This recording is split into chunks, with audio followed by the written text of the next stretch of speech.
नमस्कार, मी सागर जोशी. TV9 मराठीमध्ये आपलं स्वागत. बुलेटिनच्या सुरुवातीलाच बातमी नाशिकमधून आहे. नाशिकच्या सिन्नर बस स्थानकामध्ये शिवशाही बसवर स्लॅब कोसळला. बसमधील प्रवाशांना बसच्या तत्कालीन मार्गातून बाहेर काढावं लागलं. पाऊस सुरू असताना अचानक बसच्या पुढच्या भागावर स्थानकाचा स्लॅब कोसळला.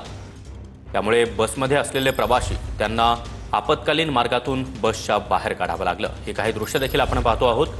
बस स्थानकाचा स्लॅब कोसळल्यानं इथं उभे असलेली एक खाजगी गाडी तिचं देखील नुकसान झालेलं आहे. तर शिवशाही बसच्या पुढच्या भागावर हा स्लॅब कोसळला. त्यामुळे बसच्या आतमध्ये असलेल्या प्रवाशांना आपत्कालीन मार्गातून बाहेर काढावं लागलं. या संदर्भात अधिक माहिती देण्यासाठी आमचे प्रतिनिधी पवन येवले आपल्यासोबत आहेत. पवन, नेमकं काय घडलं? शिवशाही बसच्या समोरच्या भागावर स्लॅब कोसळल्याचं आणि हा स्लॅब मोठ्या प्रमाणात कोसळल्याचं पाहायला मिळतं. नक्कीच नाशिकच्या सिन्नर बस स्थानकामध्ये शिवशाही बसवरती आज दुपारच्या सुमारास पाऊस सुरू असताना अचानकपणे स्लॅब जो आहे तो कोसळलेला आहे. खरं तर मोठ्या प्रमाणामध्ये हा स्लॅब या ठिकाणी कोसळला होता. एक शिवशाही बस जी होती यावेळी या बस स्थानकामध्ये होती आणि या बसच्या पुढच्या भागावरती हा स्लॅब जो आहे कोसळला होता. सुदैवाने या घटनेमध्ये कोणीही गंभीर जखमी असं झालेलं नाहीये, कोणीही या घटनेमध्ये जखमी झालेलं नाहीये. मात्र काही प्रवासी या बसमध्ये अडकले होते.